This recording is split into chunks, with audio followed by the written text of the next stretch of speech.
Pues buenas tardes. De nuevo estamos con este seminario de literatura hispanoamericana, con estas ponencias y conferencias tan interesantes.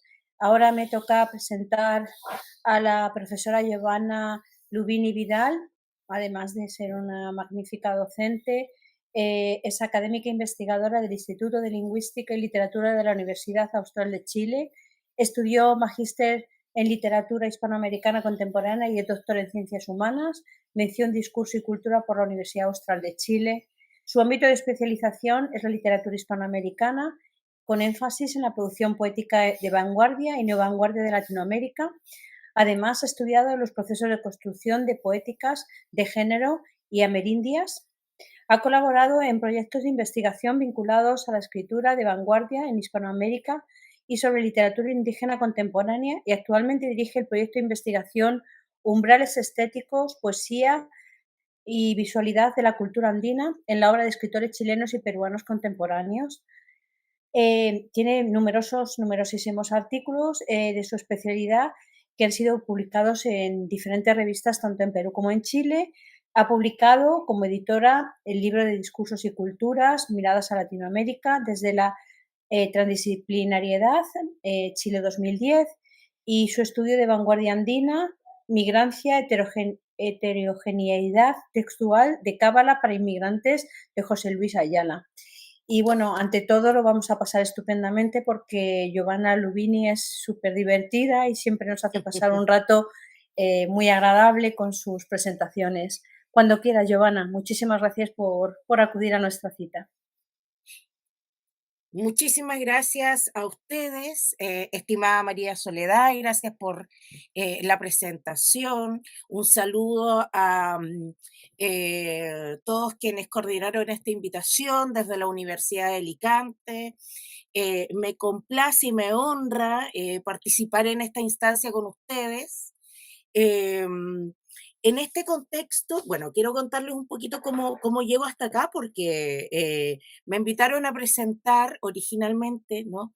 Por un artículo sobre literatura infantil, la representación de la cultura mapuche en la literatura infantil y juvenil chilena, que es un estudio que a mí me vino dando vuelta muchos años, sobre todo porque siento que hay mucha ausencia de las culturas originarias en la literatura infantil y juvenil, en Chile en particular, y a partir de ese artículo a mí me quedaron dando vueltas ciertos temas. Y eh, yo soy profesora universitaria, soy directora de la carrera de pedagogía en lenguaje y comunicación en la Universidad Austral, y esa instancia también me permitió pensar, ¿no? Como el quehacer docente. Siempre me he situado más desde la crítica literaria, pero ahora quise situarme un poco más desde la pedagogía, si lo queremos decir así. Por eso, en este contexto, quiero presentarle, y por favor, me avisan cuando esté en el tiempo, ¿vale? Quiero presentarles un estudio, una reflexión en realidad que elaboré especialmente para esta instancia. Se denomina Conflictos de la Interculturalidad, el lugar de lo indígena en la enseñanza de lengua y literatura y textos para niños y jóvenes. Introducción, educación y culturas indígenas en Chile. Chile es un país sumamente diverso y heterogéneo, no solo por su geografía, sino también por un perfil humano construido históricamente en base a una población indígena que lleva más de 500 años de resistencia y lucha frente a la colonización española y la República Chilena Criolla, nacida del mestizaje entre la raigambre amerindia y las diversas olas de inmigrantes que han llegado a las costas chilenas. Las cifras del último estudio del Instituto Nacional de Estadísticas del 2017 hablan de un total aproximado de 17 millones de habitantes, de los cuales Un 13% se identifica como vinculado o perteneciente a los pueblos originarios y un 4% se declara migrante internacional o corresponde a migrante internacional. De los habitantes que se identifican como pertenecientes a los pueblos indígenas, como vemos en estas cifras del INE, el 79,8 corresponde a la cultura mapuche y el segundo grupo más numeroso es el aymara con un 7,2%. Iniciar la presentación con estos datos no es azaroso, pues es un deber del sistema educativo chileno atender a las diversidades que habitan en el territorio. En este sentido, las políticas educativas de Chile y los lineamientos que el Ministerio de Educación, en adelante Mineduc, genera para los procesos de enseñanza-aprendizaje a nivel de la educación básica y media, consideran la interculturalidad como un enfoque de enseñanza destinado a fortalecer la apropiación de la propia cultura, tradición, lengua y cosmovisión de estudiantes que se encuentran en establecimientos educativos con alto porcentaje de familias que declaran su pertenencia a un pueblo originario. Por este motivo, de acuerdo al artículo 5 del decreto número 280 del Mineduc, estos establecimientos deben incorporar la lengua indígena. Para el resto de los establecimientos del país, para lo que queda para el resto, el sector de aprendizaje de lengua indígena es de carácter optativo. No obstante, la legislación indica que podrá implementarse en todos los establecimientos que quieran fomentar la interculturalidad, para lo cual las familias, padres y apoderados deben manifestar por escrito que sus hijos o pupilos excedan o no a esta perspectiva de enseñanza.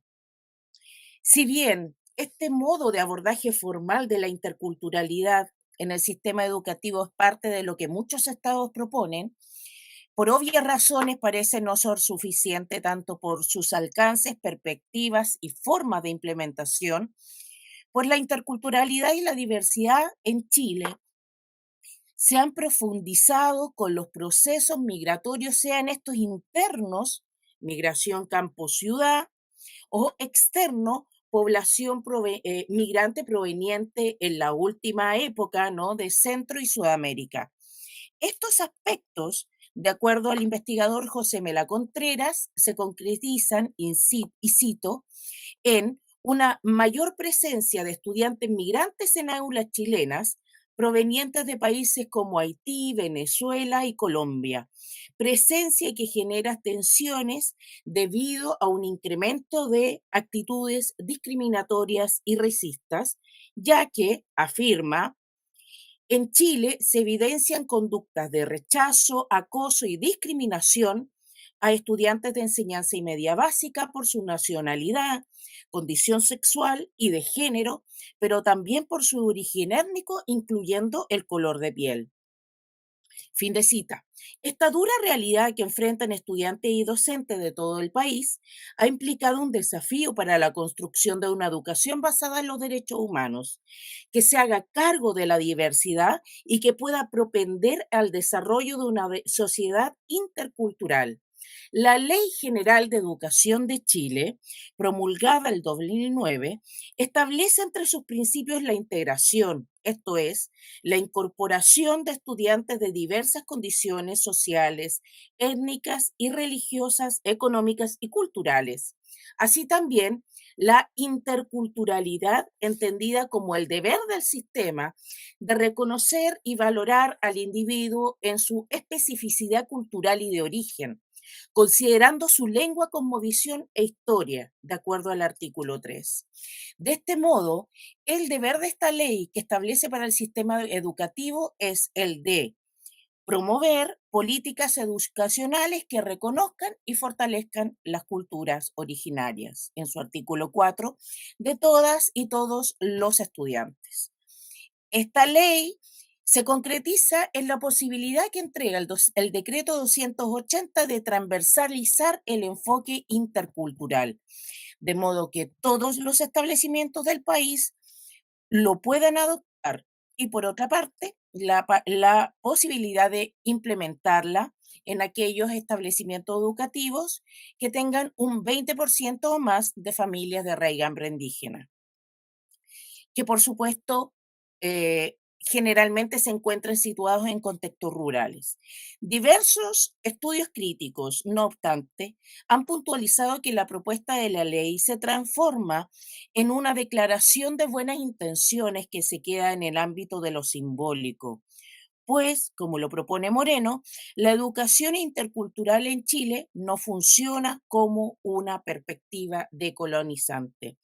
Una perspectiva similar tiene Elisa Loncón, académica y ex convencional constituyente, Elisa Loncón, quien ha destacado que el sistema educativo ha situado el abordaje de la interculturalidad solo en la educación intercultural bilingüe, pero en la práctica esta excluye a no indígenas e indígenas urbanos y se limita a la enseñanza básica, quedando fuera la educación media y superior.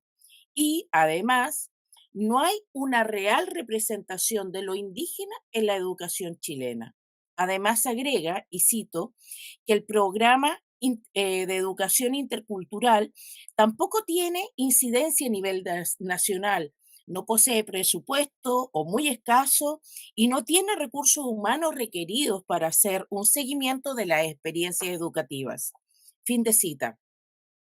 Una perspectiva similar construyen Moraveis, Triviño y Villalobos, para quienes uno de los problemas de la educación intercultural bilingüe es que esta surgió como, y cito, una visión folclorizante o estática de las culturas originarias que en el ámbito de la educación general se plasma en planes y programas que tienden a representar a las culturas originarias casi exclusivamente en base a símbolos rituales. Fin de cita. En este sentido, la propuesta educacional del Estado chileno, en definitiva, no presta debida atención a la dinámica cotidiana e histórica de los pueblos, comunidades y personas indígenas, razón por la cual, como dice Moraves, Triviños y Villalobos, esta ocupa un lugar más bien marginal en el desarrollo curricular cotidiano de las escuelas, al modo de una actividad extracurricular, de tal forma que ésta se queda sin empapar el quehacer de la escuela en su conjunto. En este sentido, es importante reconocer que el sistema educativo chileno es profundamente tradicional y tradicionalizante, lo que se plasma en una concepción de la educación desde una perspectiva bancaria, donde el docente es el depositario del saber y el educando la tabla rasa.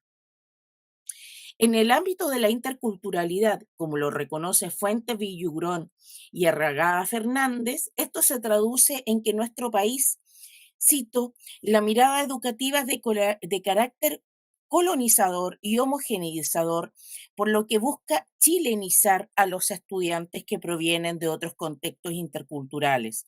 Fin de cita. Lo que da cuenta de un carácter más asimilador, eh, de un carácter asimilador más que integrador e inclusivo, que se observa en que en el aula, cito, se instruyen ideas, conocimientos y la episteme basada en creencias, principios, saberes eurocéntricos occidentales, con el objetivo de que todos los niños, niñas y jóvenes alcancen los mismos conocimientos expuestos en los planes y programas de estudio, lo que no considera la complejidad que conlleva la diversidad cultural y social en el aula. Fin de cita. Por esto, los procesos educativos deben situarse desde la comprensión, desde la heterogeneidad presente en la escuela, como un valor para desarrollar procesos de aprendizaje contextualizados mediante la incorporación de, y cito, los saberes y conocimientos de los pueblos indígenas y de los grupos inmigrantes con la finalidad de alcanzar una educación integral de calidad social y cultural. Fin de cita. Esta breve y esquemática revisión de la implementación de la perspectiva intercultural en el sistema chileno Permite que nos cuestionemos, por ende, qué entiende el Estado por la noción de interculturalidad. Si entendemos que este concepto desde la óptica de Catherine Walsh corresponde a una función relacional de las culturas que permite el diálogo y el intercambio, su absorción en el contexto educativo genera que, no obstante las buenas intenciones, se soslayen e invisibilicen conflictos de poder, dominación y colonialidad, encubriendo cómo operan las estructuras y hegemonías de hegemonía y subalternidad. Por este motivo, en este estudio nos cuestionaremos de qué manera el sistema educativo en sus lineamientos ministeriales aborda la interculturalidad, en tanto trabajo que debería plasmarse en todos los contextos y además de qué forma la literatura pensada en una literatura para niñas, niños y jóvenes representa las culturas originarias. De este modo, en una primera instancia, situándonos desde un análisis descriptivo y más bien con elementos cuantitativos, queremos reflejar la presencia-ausencia de textos provenientes de las culturas indígenas o textos con temática indígena y que se encuentran en el canon escolar. En segundo lugar, nos interesa reflexionar sobre el lugar que las culturas originarias tienen en el panorama de la LIG actual. Entendemos entonces que la interculturalidad en la educación y en la literatura corresponde a un imperativo ético frente a años de silencio, siglos de silencio, exclusión y discriminación de las culturas originarias cuya historia, cosmovisión, lengua, perspectivas críticas y actores deben aportar a una perspectiva humana y transformadora del sistema educativo. 2. Transversalización de la perspectiva intercultural, una mirada al área de lengua y literatura en la educación chilena. Si como lo hemos visto en su normativa institucional, el sistema educativo chileno se propone transversalizar la perspectiva intercultural, entonces este enfoque debería plasmarse en orientaciones y materiales pedagógico-didácticos. Por este motivo, se torna importante analizar de qué manera los documentos del Mineduc abordan o proponen la interculturalidad para el aprendizaje, así como el lugar que adquiere la literatura escrita por autores de raigambre indígena en el canon escolar. Las bases curriculares corresponden a una forma de concretización de los principios y propósitos establecidos en la Ley General de Educación, razón por la cual son una ruta para los aprendizajes que se materializan en los programas de estudio.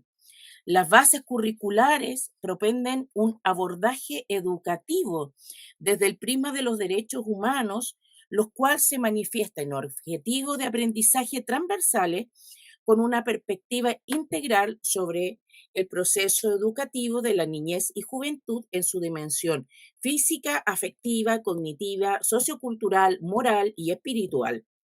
En este sentido, llama la atención que la dimensión moral relacionada con el desarrollo del sentido ético a través de la formación de conductas íntegras en lo social se proponga como OAT, por ejemplo, reconocer y respetar la diversidad cultural, religiosa, étnica y de las ideas y creencias distintas a las propias en espacios escolares, familiares, comunitarios, reconociendo el diálogo como fuente de crecimiento y superación de las diferencias y acercamiento a la verdad.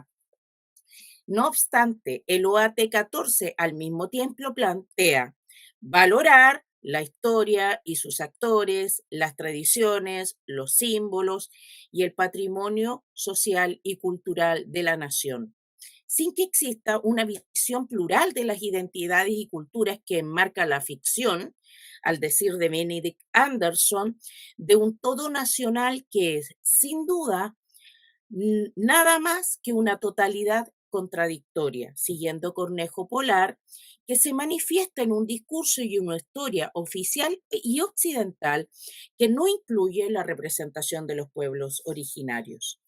El difícil equilibrio entre la inclusión y el respeto a la diversidad frente a la integración y la asimilación de la diferencia en una identidad nacional es una dificultad que día a día afrontan las escuelas situadas en contexto de diversidad étnica y cultural, como ocurre también con comunidades migrantes, donde esa asimilación de los chilenos tiene de fondo la utopía de una construcción de homogeneidad nacional solo lograble mediante procesos de imposición cultural que evidencian que nuestro sistema educativo no se ha desprendido de su lógica de reproducción, al decir de Bourdieu.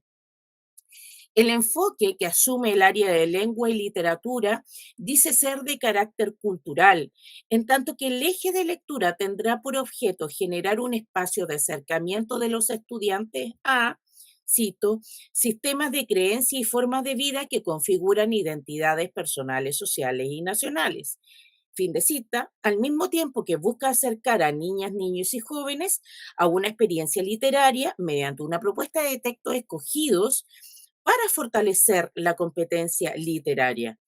En este sentido, como lo reconoce Pedro Cerrillo, si bien la construcción de un canon escolar, y lo cito, implica una selección que a su vez propone una elección que se hace en un contexto histórico y en la que influye el punto de vista de quien hace la elección, fin de cita, entonces en las bases curriculares chilenas vemos que la selección se define en función de ciertos criterios asociados a la representación de género, que veremos se limita a lo tradicionalmente asociado a lo masculino y femenino, la trascendencia de la obra, la capacidad que puede tener para entrar en un diálogo con lectoras y lectores de distintas épocas y su calidad entendida como la expresión de un alto manejo de la lengua y un abordaje de temas y problemas sustantivos para la literatura.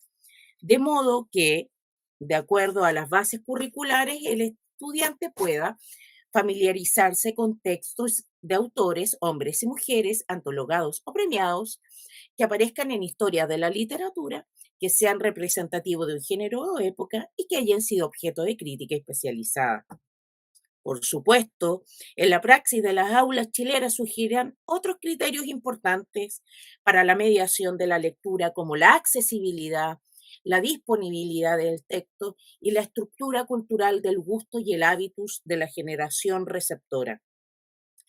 Es importante destacar que las bases curriculares y los programas de estudio de lengua y literatura evidencian que las propuestas de lectura se construyen por acumulación, es decir, de nivel a nivel. En los distintos programas de estudio se sugieren relativamente a las mismas lecturas y autores, pero estas van variando, aumentando de acuerdo al nivel etario, la progresión de la competencia lectora y la configuración de unidades de aprendizaje del currículum.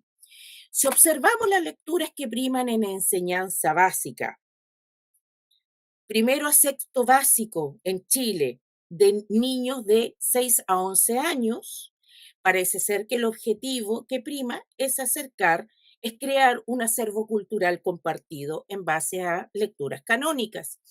Así aparecen obras como Mujercitas y Hombrecitos, La fábula de Esopo, los cuentos de los hermanos Grimm, Andersen, Perrault, textos de Roald Dahl, etcétera, etcétera, así como, por ejemplo, adaptaciones de El Quijote de la Mancha, poemas de Neruda y de María Elena Walsh. Pero curiosamente no está la poesía de Gabriela Mistral. Para ilustrar la ausencia de la raigambre indígena en el currículo escolar chileno, creo que los números pueden ser elocuentes, para lo cual utilicé en esta parte del estudio dos criterios, a saber, la identificación del número de autores de raigambre indígena y la identificación del número de textos con temática indígena, ya sean recopilaciones de tradición oral o textos de autores no indígenas que representan la experiencia vital de las culturas originarias. De este modo, del total de lecturas, 292 lecturas, solamente uno, el texto que ustedes observan ahí, Calfupa Umameu, Sueño Azul, corresponde a un autor proveniente de una cultura originaria y es, por supuesto, del Premio Nacional de Literatura, el Licura Chihuahua. Es decir, el canon chileno o la selección de textos sí está cumpliendo con sus criterios, ¿no? O sea, sí está lo indígena, pero solo los que tienen premio nacional, y es solo uno en la historia de Chile. Mientras que aparecen otros 11 textos con temática indígena, un 3,76%. La mayor parte provienen de cosmogonías, mitos de creación del universo y leyendas de la cultura originaria que se trabajan, por ejemplo, en base a libro-álbum, como el que ustedes ven ahí, Chen Chen Egu Kai Kai, Fei Chi Antu, Ni Chalin Wo, el día en que Chen Chen y Kai Kai no se saludaron. Debido al enfoque alfabetizador de la enseñanza básica, cuyo énfasis es el aprendizaje de la lectoescritura y la creación de hábitos lectores, la propuesta va a ser bastante más libre en la enseñanza media, donde la estructuración de la selección de textos del eje de lectura se realiza en función de géneros, temas y problemas de la literatura. Así, junto con mitos y leyendas de origen, aparece la epopeya, y estoy pensando ahí, por ejemplo, y aparece muchas veces nombrado, la Araucana, ¿no? De Alonso de Ercilla, la tradición clásica grecolatina, estamos hablando de Homero, Eurípides, Sófocles, la comedia shakespeariana, el romanticismo, Blake, Poe, Brontë, Austen, Dickens, la poesía del siglo de oro y la poesía de la generación del 27 español, la narrativa moderna y contemporánea europea y norteamericana con lecturas de Lovecraft, Kipling, King, Asimov, Chekhov, Bradbury, Faulkner, Woolf. Y por supuesto, en América Latina, Cortázar, Vargas Llosa, García Márquez, Rulfo, Arguedas. ¿No le llama la atención que al momento solo he mencionado dos mujeres? Probablemente la rápida mención de estos autores da cuenta al auditorio de una cartografía cultural y literaria compartida por miles de estudiantes a las que se le ha catalogado de universal u occidental siguiendo a Harold Bloom. Pero sabemos que esas categorías subsumen diferencias, las diferencias y las luchas por la visibilización que han dado múltiples colectivos sociales y étnicos y de género. En este sentido, no es gratuito que del total de propuestas, 680 obras, solo 46 de ellas corresponden a textos provenientes de culturas originarias, un 6,7%, y principalmente corresponden a extractos de mitos de origen de las culturas mapuche, aymara, selknam, Rapa Nui y Yagán, y solo 3 autores indígenas contemporáneos, todos mapuche, por cierto, como la poeta Graciela Guinao, primera mujer indígena que forma parte de la Academia Chilena de la Lengua, y los escritores Jaime Luis Guenún, premio Guggenheim 2015 con el libro Reducciones, y el ya mencionado Premio Nacional Elicura Chihuahua con el ensayo Recado Confidencial a los chilenos. Mientras que, por otra parte, hay 14 lecturas que abordan temáticas indígenas conformados por selecciones narrativas de autores latinoamericanos y chilenos como Ciro Alegría, Francisco Coloane y José María Agueda, y extractos de La Araucana de Alonso de Ercilla y poemas de Neruda, Rubén Darío, entre otros. Si el canon propuesto por el Mineduc, como todo canon literario, viene a ser un recorte, una fotografía que busca dar cuenta de lo que la sociedad considera como valioso para ser conservado y transmitido, parece ser que en ese espacio de deliberación no tiene lugar el discurrir del presente de las infancias y juventudes, ni de las culturas originarias. El viejo y tradicional afán de la crítica literaria de situarse desde la distancia crítica no le permite la construcción de una propuesta de literatura viva y dinámica que genere procesos identificatorios con niños y jóvenes provenientes de culturas indígenas y migrantes. Y si bien sabemos que este tipo de listas no pueden soportar todo el fluir actual y dinámico de las culturas y de las literaturas, sí podría ofrecer alternativas que den espacio a alteridades de género, étnicas y culturales, por lo que debemos considerar con sentido de urgencia la actualización, socialización y apertura del canon escolar a otras lecturas para decolonizar las prácticas lectoras en el aula. Culturas originarias y la LIG en Chile. Tal como lo planteó un invitado que ya estuvo acá, el profesor Manuel Peña, en su Historia de la Literatura Infantil Chilena, en distintos momentos se han generado textualidades creadas por autores de distinta procedencia, cuyo objetivo ha sido representar a las culturas originarias en Chile. Desde mi perspectiva, en las últimas décadas, la LIC chilena ha transitado por distintas tomas de posición, al decir, siguiendo Bourdieu, en torno a las culturas originarias. En primer lugar, observamos que hay textos que se plantean desde la ajenidad, aun cuando buscan el rescate de lo fundamental de esa cultura. Y en segundo lugar, existen lecturas, o mejor dicho, textos, que se plantean desde una posición dialogante y de cercanía con las culturas originarias, posturas que podríamos reducir en términos étic y émic si seguimos la antropología estructural. En estas literaturas, los relatos, por supuesto, van a dar cuenta de los conflictos que ha generado el tránsito histórico de las culturas indígenas a la actualidad. Estos textos pueden ser de distinta procedencia, ya sea de literatura ganada para la infancia, o de literatura creada para ella, ¿no?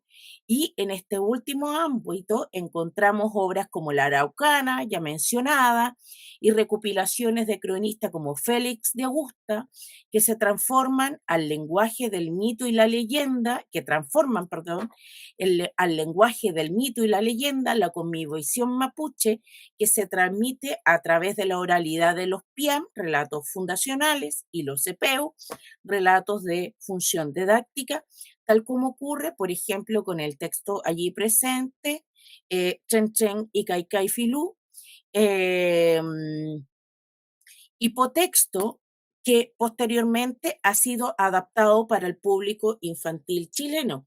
Así aparece, por ejemplo, con Leyendas y cuentos araucanos de Alicia Morel, mencionada en una presentación más arriba, eh, de Blanca Santa Cruz Osa, perdón, donde se encuentra la culebra Chen Chen y la culebra Caucay, cuentos araucanos, La gente de la tierra, de Alicia Morel, en la cual el relato se denomina Las dos serpientes de la tierra del sur, y más recientemente libros álbum como el que vemos ahí. En producciones contextuales como estas, no creadas necesariamente por autores de orígenes indígenas, observamos que se realiza un proceso de traducción cultural del mundo mapuche para las y los niños chilenos. Sin embargo, el concepto de traducción, como sabemos, a propósito de Carboner, no alude solo a un fenómeno lingüístico, sino a un proceso que tiene lugar, y cito a Selva Pereira, cada vez que la experiencia ajena se interioriza y se reinscribe en la cultura receptora. Fin de cita. Lo que constituye un problema de cuño cultural también, de acuerdo a Homi Bhabha. En este sentido, si entendemos que la literatura tiene una función, la función social de representar el imaginario cultural de la sociedad, entonces se torna fundamental comprender las perspectivas y visiones que asume la literatura destinada para la infancia sobre la interculturalidad en Chile. Si tomamos como ejemplo dos autoras de distintas épocas que se encuentran en el canon escolar chileno, por una parte, Tidora Joven Mapuche de Ana María Giraldez y Jacqueline Balcells, que o sea, forman parte de las listas de selección de textos para enseñanza básica. Y por otra parte, como lo vamos a ver acá, el cuento Alencán de Marcela Salazar, ¿no? Nos vamos a encontrar distintas posturas. En estos observamos que la textualidad, lo intra, extra y paratextual y la visualidad de las imágenes acompañan relatos que transparentan puntos de vista y posicionamientos distintos respecto de la cultura que buscan abordar. La propuesta textual de Giraldez y Balcells traslada al mundo mapuche la estructura estancial de Pocahontas, en la cual se presenta la historia de amor de una joven mapuche, Quidora, y don Diego López Mansilla, un soldado español secuestrado, a quienes se opone un celoso guerrero, eh, el Toki Maulicán. En esta narración, la protagonista asume la imagen de buen salvaje que por amor decide liberar al español sin comprender las consecuencias que tendrían sus actos, mientras que la comunidad mapuche, eh, y en especial la figura de Maulicán y el padre de Quidora, Quilalevo, representan la barbarie. Así, esta obra recurre al discurso informativo de paratextos, es decir, explicaciones textuales, ¿no? Para justificar una visión lejana y discriminatoria del pueblo mapuche, describiéndolo literalmente como borracho, cruel, belicoso, caníbal e inhumano, transmitiendo una imagen arraigada en el discurso colonial. La segunda obra, en cambio, Semillas Mapuche, eh, plantea una representación de la contemporaneidad de la cultura mapuche, relevando los efectos de la migración interna producto de la expropiación de tierras ancestrales en el sur de Chile, junto con la búsqueda de recuperación identitaria de un mapuche urbano. Los efectos de estas traducciones culturales, que estas traducciones culturales generan, son muy distintos y particularmente significativos a la hora de familiarizar a las infancias con las culturas originarias, ya que el primero transmite la idea de que la cultura mapuche solo se remite al ámbito de la conquista y la colonia, mientras que el segundo, con toda la cruda realidad que nos presenta, se plantea desde la perspectiva de la cercanía y el conocimiento, por lo que presenta al mundo mapuche como una cultura viva con una cosmovisión e historia que se debe conocer y respetar. El breve comentario de estas obras, además, nos permite pensar cuán necesario es revisar las lecturas que forman parte del canon escolar, las listas de sugerencias Em, y las listas de sugerencias de las instancias de orientación curricular y los planes lectores, ya que si bien estos son dinámicos y cambiantes, en tanto que dependen de la época en que se elaboran, los textos seleccionados transmiten un imaginario cultural hacia la infancia que debe ser mediado críticamente por quienes acompañan a niños y jóvenes en su acercamiento a la cultura escrita. Cierre.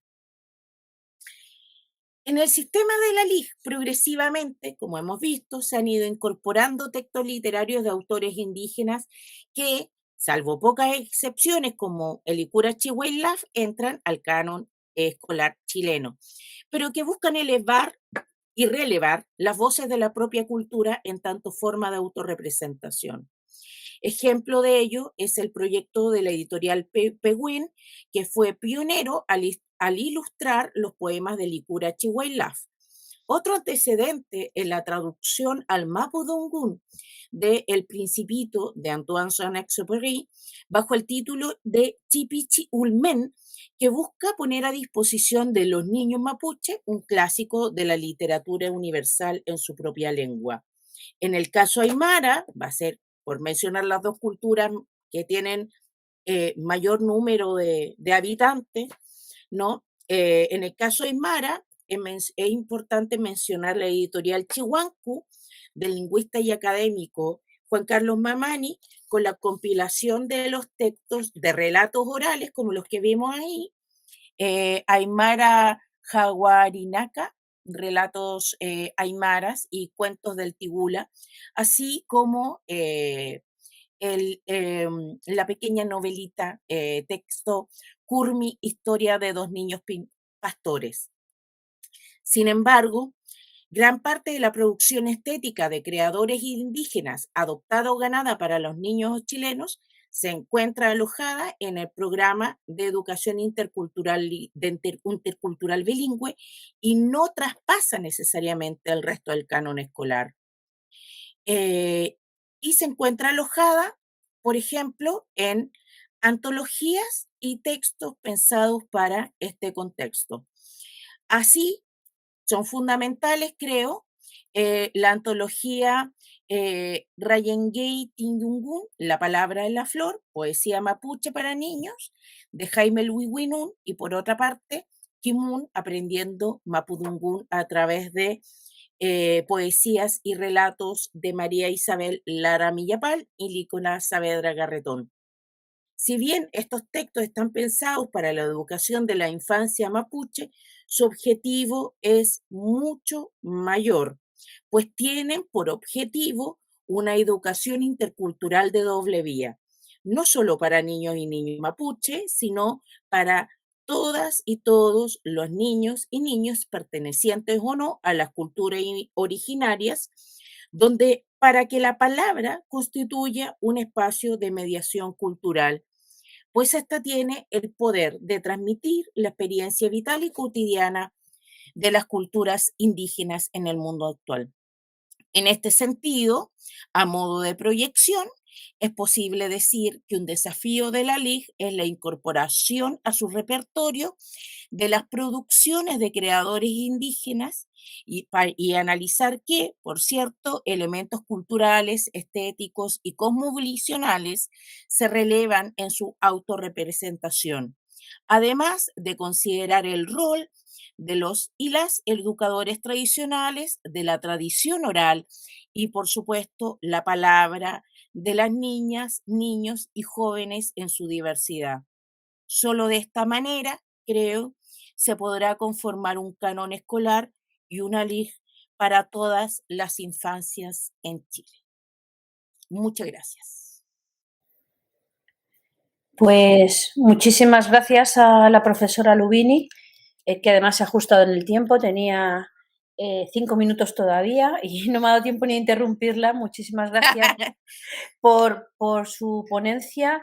Yo solamente quiero destacar que ha tocado uno de los temas que a mí más me interesan, que es la interculturalidad. Y quería decirle que, bueno, que tenemos que ser conscientes que en la actualidad pues tenemos una visión moderna del mundo, pero es verdad lo que dice la profesora Lubini, porque no podemos olvidar los pilares de nuestra civilización, el origen de nuestra civilización, y hay que recordarlo en la escuela, porque es parte de nuestra identidad cultural y Exacto. social. Entonces, allí desde una realidad, en este lado del charco desde otra, pero desde luego creo que es interesantísimo que nosotros hagamos a los niños conscientes de eso, además Sí. con este mundo tan globalizado donde hay esos Ajá. idas y venidas, ¿no? de Ujú. migrantes. Así que muchísimas gracias. Supongo que luego se suscitarán algunas preguntas en el foro. Y bueno, pues damos ya la palabra a la siguiente, como llevamos Muchas retraso, gracias. sí, a la siguiente ponencia plenaria, no, a la conferencia de clausura, perdón, que va a presentar el profesor Llorens. Muchísimas gracias.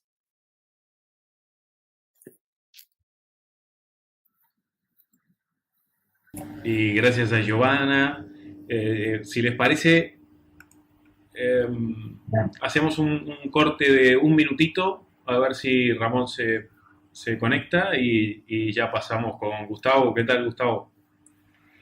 Hola, ¿qué tal? Buenas tardes. Muy buenas tardes. Saludos, profesor Romini. Saludos también de Mónica, que no sé si se va a poder conectar. Yo tampoco voy a estar entrando y saliendo porque estoy todavía en la facultad. Pero no quería perder esta ocasión de saludarnos, a ver si nos encontramos aquí o allí pronto. Bien, muchas gracias. Un saludo muy grande a ustedes. Bueno, Giovanna, entonces... Saludos. Muchísimas gracias, Giovanna, por la ponencia y nos vemos en la próxima. Muchísimas gracias, sigo atento, lo voy a seguir escuchando.